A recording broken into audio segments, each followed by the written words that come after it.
Hello beautiful friends, my name is Brittany. This is Rescues and Reads. Welcome back or welcome to the channel. I'm so glad this video found you. Today we are going to be doing a midway check-in for the R Fantasy 2025 Bingo Challenge. If you are not familiar, every year on April 1st in the R Fantasy subreddit, a new bingo card challenge is released. It's got 25 different prompts on there that have to be satisfied basically by speculative fiction, right? So fantasy, sci-fi, horror, magical realism, books that have some type of speculative element to them. And the point of this bingo board is to challenge you to read outside of your comfort zone. And I know that there are definitely some prompts on this year's bingo board that have been exceptionally challenging for me because they are not something that I would read naturally, if that makes sense. So because the challenge officially started on April 1st and we are now at October 1st, I thought that I would go ahead and kind of come on here and do a midway check-in to let you know how I'm doing, what I'm struggling with, etc. So as I mentioned, there are 25 different prompts to talk to you about. So we're going to go ahead and just jump right in. I will go ahead and post the bingo board up here so that you can see. And if I have satisfied the prompts, we will talk briefly about the books I used to satisfy them and what prompts I have not yet satisfied. And I should quickly mention here that there are two modes in which you can participate. You can just basically do the prompt as it's described, or there's also a hard mode edition. I'm not attempting to do hard mode on these prompts at all. A lot of these are just naturally hard mode for me. If some of the books that I read automatically satisfy hard mode, that is fantastic, but that is not something that I am attempting to do here. All right, so starting in the upper left corner, we have Knights and Paladins. And essentially for this prompt, you just have to read a book with a character that is a knight or a paladin.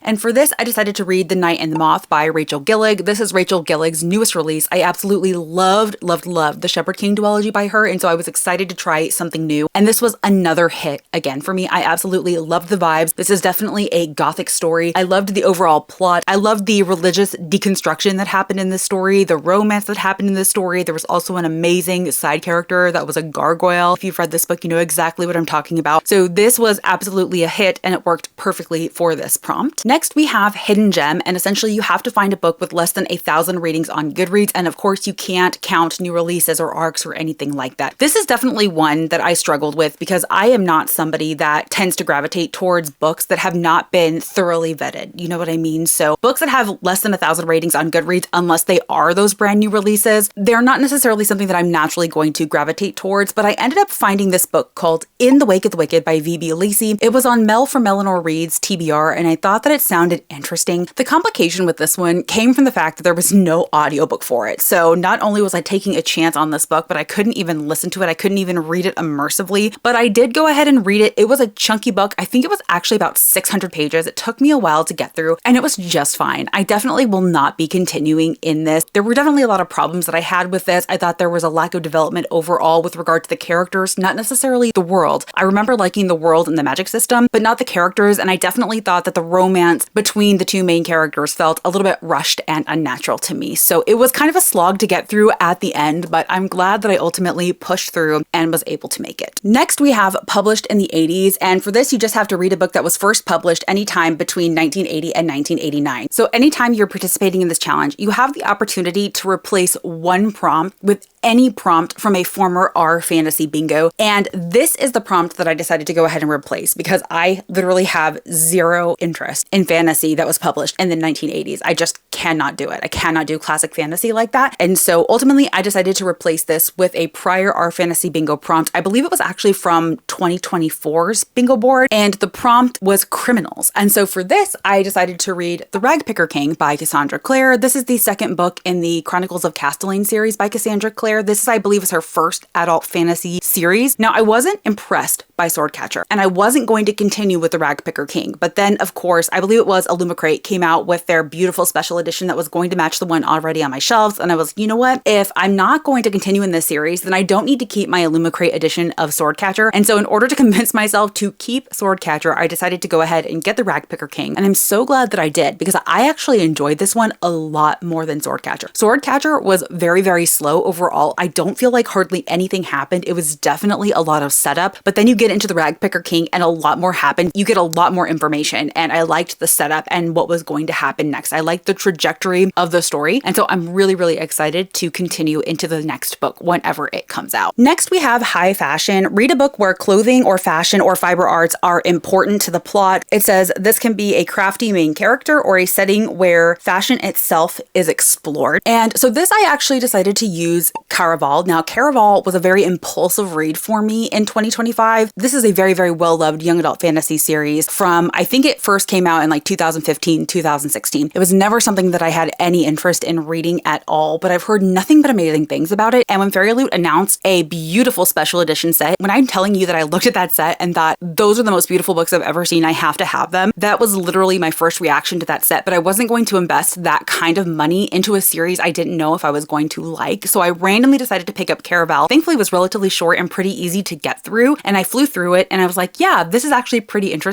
I think that I could enjoy this series. And so again, it was an impulsive read, but I think that it fits this prompt well. This is another prompt that I knew that I was going to struggle with because there was nothing that I found amongst all of the recommendations that were given for it that were really striking my fancy. There were none that was on my TBR, but I saw some recommendations that did say Caraval would work for this because in the world of Caraval, fashion definitely does play a big role. And you find our main character in that. She's like wearing a dress that is constantly changing, I believe, based on the situation or her mood or what have you. So I thought that this worked out perfectly for this one. And then the final prompt on this row is down with the system. Read a book in which a main plot revolves around disrupting a system. I think a lot of fantasy these days revolves around a plot disrupting a system. So this can really be a lot of things. So I don't necessarily know if the one book that I chose for is going to remain here, but I also don't think I have anywhere else to put it. But I decided to go ahead and use Morningstar by Pierce Brown to satisfy this. This is the third book in the Red Rising series. This is the final book in the first portion of the series, if that makes sense. It does continue on like later down the road, but if you read the first 3 books, that is a completed story arc, basically. And really that whole series is about taking down an unfair system. So Morningstar fit perfectly for this one. All right, moving down to the second row, we have Impossible Places. Read a book set in a location that would break a physicist. And for this, I decided to read Dungeon Crawler Carl by Matt Dinneman. Everybody is raving about these books, and I absolutely can understand why. This is such a fun book. I listened to it on audio, and if you have the opportunity to do that, I highly, highly recommend. The audiobook production is fantastic, and the narrator really gets into it. There's a bunch of special effects and stuff like that. This is essentially a lit RPG, and there's a lot of things like achievements and skill gains and all of this stuff, and there's a talking cat named Princess Donut. And so if you have not read this, if you think it sounds interesting to you, I cannot recommend it enough. It is just so much fun. I don't think it's something I would normally gravitate to, but I'm glad that I gave it a shot, and I will absolutely be continuing in this series. And since the whole series takes place in an underground dungeon with different levels our main character has to get through in order to survive, it's definitely an impossible place. So it worked out very well for this prompt. Next, we have a book in parts. Read a book that is separated into large sections within the main text. This can include things like acts, parts, days, years, and so on, but has to be more than just chapter breaks. It is really common in fantasies to see the books broken up into parts. Really, a lot of things can work for this, but I just went ahead and slotted something in there that I didn't have another place for. That was Ashes and the Star-Cursed King by Carissa Broadbent. This was the final book in the first duology in the Crowns of Nyaxia series, and it was just fine. Very lackluster. I don't think that I'm going to be continuing in this series, but I did complete that first duology with this one. Next, we have Gods and Pantheons, and the prompt for this was just to read a prompt featuring divine beings. And for this, I actually decided to go ahead and slot in The Raven Scholar by Antonia Hodgson. This is something that I originally decided to read for the Aurelium challenge that I'm doing, where I go back to the very start of Aurelium Academy for the Magical Readathon, and I complete all of the different equinoxes leading up to the current time. And one of the prompts I had to read was to read a book with a raven on the cover or in the title, and this worked out perfectly. This was actually one of the only books I found that was of any interest to me that I hadn't already read, and I was able to score a beautiful Illumicrate edition of this, and I gave it a shot. This book, y'all, I have very mixed feelings about. It was very up and down for me and really weird in parts. I'm honestly still not entirely sure how I feel about this. I don't think that I'm going to be continuing in the series of this one, quite honestly, but I did read it, and this worked perfectly for this prompt because this whole world is kind of set around like these 8 animal deities that they all kind of worship. So it worked out. Next, we have Last in a Series, which is self-explanatory to read the final book in a series. And for this, I just went ahead and slotted in Rebel Witch by Kristen Ciccarelli. This is the second book in the Crimson Moth duology. And unfortunately, this one was a really big disappointment. I had a great time with Heartless Hunter. I thought it was a lot of fun. I had my complaints with it for sure, but I definitely knew I wanted to continue. And then I picked up Rebel Witch, and it was a really big letdown. I had a lot of technical issues with that story, unfortunately, but I did read it and I did finish that series. And then the final slot in this row is book club or read along, read a book that was or is officially a group read on our fantasy. And I haven't read anything for this, and I think that I'm just kind of like holding out a little bit. There's definitely a wide variety of books to choose from, of books that they've already read in the past, but of course I don't know what they're going to select in the future, so it's possible that something they select is something that I would naturally read. But right now, something that I tentatively have planned to read for this is Her Majesty's Royal Coven by Juno Dawson, and the reason that I plan on reading this is because it's going to work perfectly for a Herkiad reading challenge prompt for the queer alphabet of reading a book that has trans representation either from the author or the characters. And I do know that Juno Dawson is a trans person, and I've heard a lot of really great things about this first book, and I wanted to give it a try. It was never on my radar before, and I do know that it was something that was read by one of the R Fantasy book clubs, and so that is what I tentatively have planned for there. But there is something that could naturally fit itself in there in the future, so this one is just kind of hanging out for now. I don't feel a lot of pressure for this one. I think it's going to be fairly easy to satisfy. Moving down to the third row, the first one is Parent Protagonist. Read a book where a main character has a child to care for. The child does not have to be biologically related to the character. This is another one that I have not yet satisfied, but I have the perfect book that I think that I'm going to use for that, and that is Empire of the Dawn by Jay Kristoff. This is the third and final book in the Empire of the Vampire series, and if you read that book, you will know that there is somewhat of a parental relationship going on between the main character, Gabriel, and another character in here. That character is not biologically related to Gabriel, but he definitely takes on a fatherly role. In addition to that, Gabriel himself is actually a father. So this is one that I already have something set for, and I was going to read Empire of the Dawn regardless, so I'm just going to leave that there. Then we have Epistolary. The book must prominently feature any of the following: diary or journal entries, letters, messages, newspaper clippings, transcripts, etc. And for this, I decided to go ahead and read the second book in the Letters of Enchantment duology by Rebecca Ross. I read Ruthless Vows. It was just okay, just like Divine Rivals. I didn't necessarily get the hype behind Divine Rivals. I had a lot of issues with it, specifically regarding the development of the relationship, in that I don't think the relationship was developed. I thought it was very quick and I didn't buy into it, so I didn't connect to it. I think I enjoyed Ruthless Vows a bit more than I did Divine Rivals, but it never hit for me, unfortunately, but it did work really well for this prompt. Then we have an easy one, published in 2025, a book published for the first time in 2025, so it can't be like a reprint or anything like that. Again, another really easy one to satisfy. I've already read tons of fantasies published in 2025, so really anything can go here, but for right now, what I have slotted is Rose in Chains by Julie Soto. Really didn't have any other place for this right off the bat, so went ahead and just slotted it there, and it works. Then we have Author of Color, and this is to read a book that was written by a person of color. And so for this, I actually had an unexpected read. It was a book called This Monster of Mine by Shalini Abasakara. This actually came in, I believe, May's adult book only fairy loot box, and this was a surprise. This is one that I had never heard of prior to that point. This was another one that I could not access the audiobook for because at the time that I read it, it was only available as an audiobook in the UK, which I believe is where the author is from. I don't know if that has since changed. I don't know if there is now a widely accessible audiobook, but I knew that if I was going to read it, I actually had to read it physically. And at the time I decided to read it, I was going to be doing a fairy loot book-based reading project, which I've ultimately scrapped, but that's really one of the reasons why I prioritized it and read it. Otherwise, I don't know if I would have actually read it. And surprisingly, I had a great time with this one. I don't know if I would continue in the series, but I thought it was strong with a lot of potential. I think I gave it like a 3.5 stars. And then we have small press or self-published. Read a book published by a small press, not one of the big 5 publishing houses or Bloomsbury, or self-published. If a formerly self-published book has been picked up by a publisher, it only counts if you read it before it was picked up. This is another one that I'm really struggling with, y'all, because again, I typically don't read a lot of books outside of the mainstream because I like my books to be fully vetted. And so unfortunately, this does mean that I'm not reading a lot of indie or self-published things. And the book that I did have slotted for this, which is called Reign of Shadows and Ending by Melissa K. Rorich, I do believe it has been picked up by a traditional publisher. You can correct me if I'm wrong. I would be glad to be wrong in this instance because that means I could still read it, but I haven't read it yet. This was one that was highly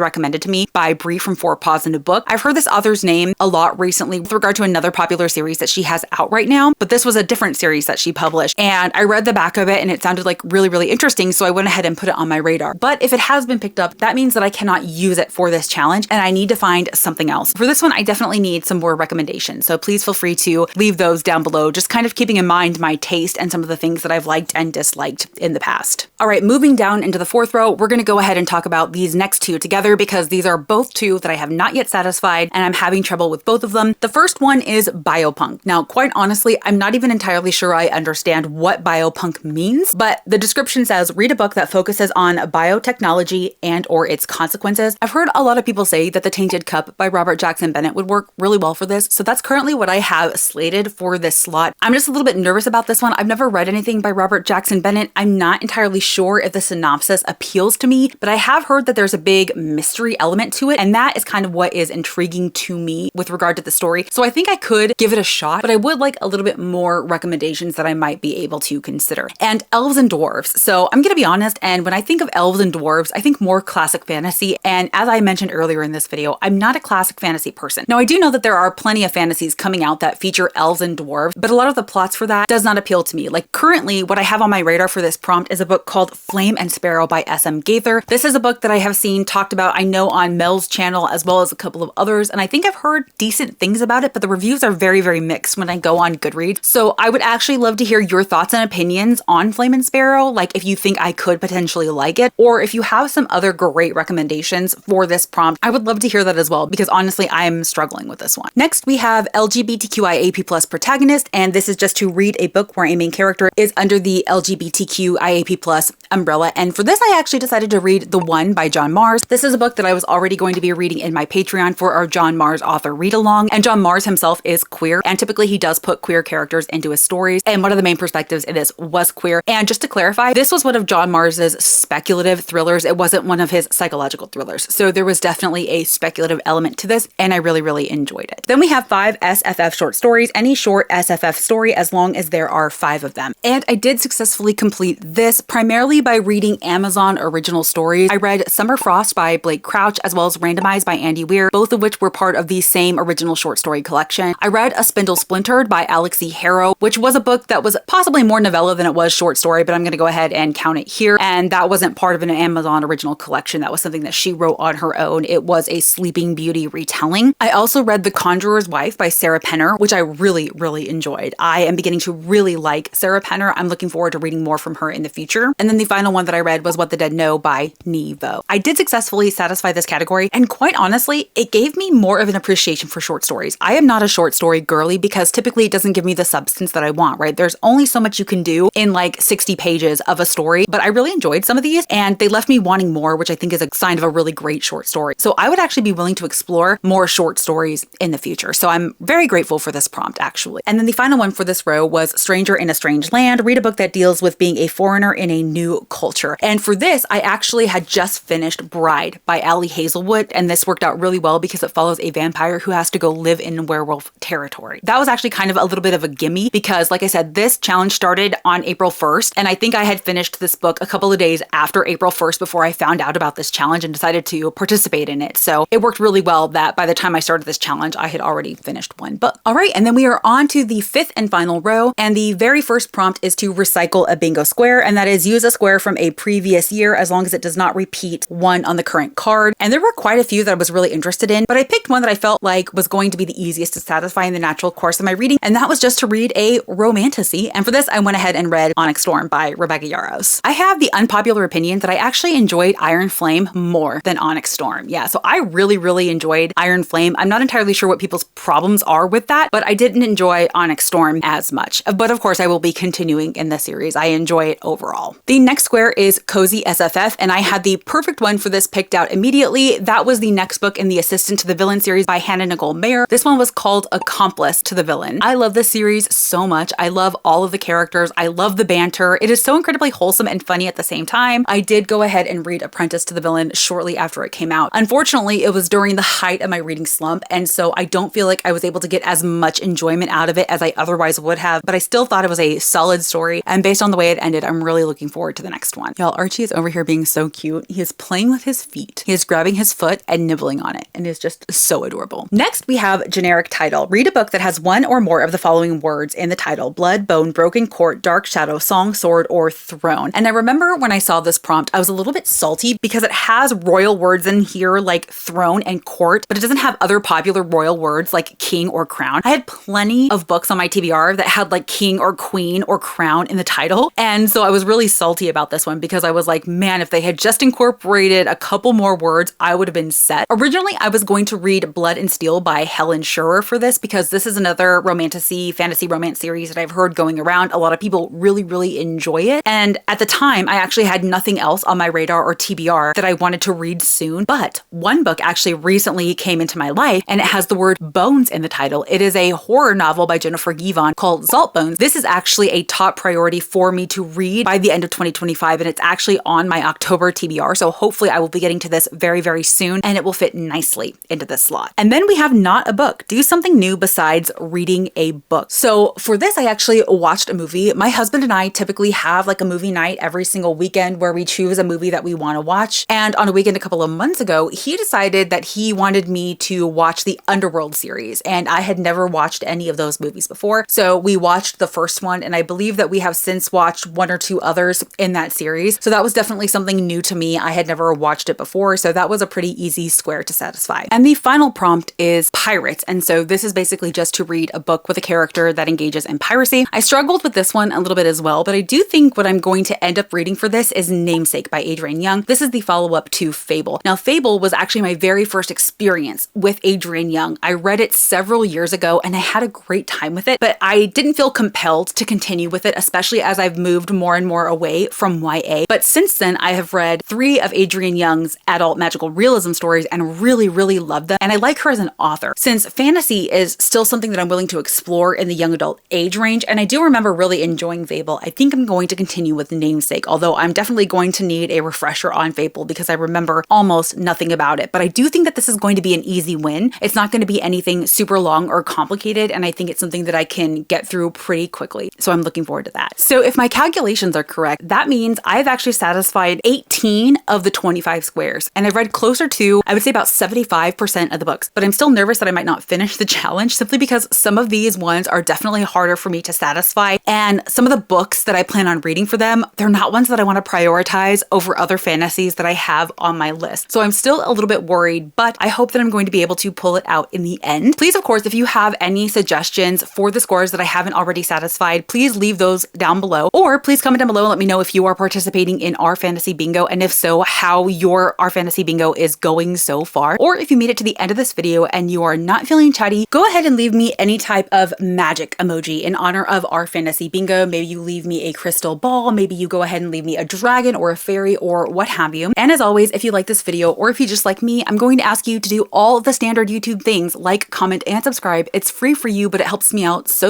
much, and y'all know how much I love chatting with you down in the comments below. I'd also like to take this moment to shout out my patrons. I love and appreciate each and every one of you and adore this small community we are building. If you yourself would like to join our community, I always have my Patreon linked down below along with any books talked about in the video. Until next time, y'all. Bye.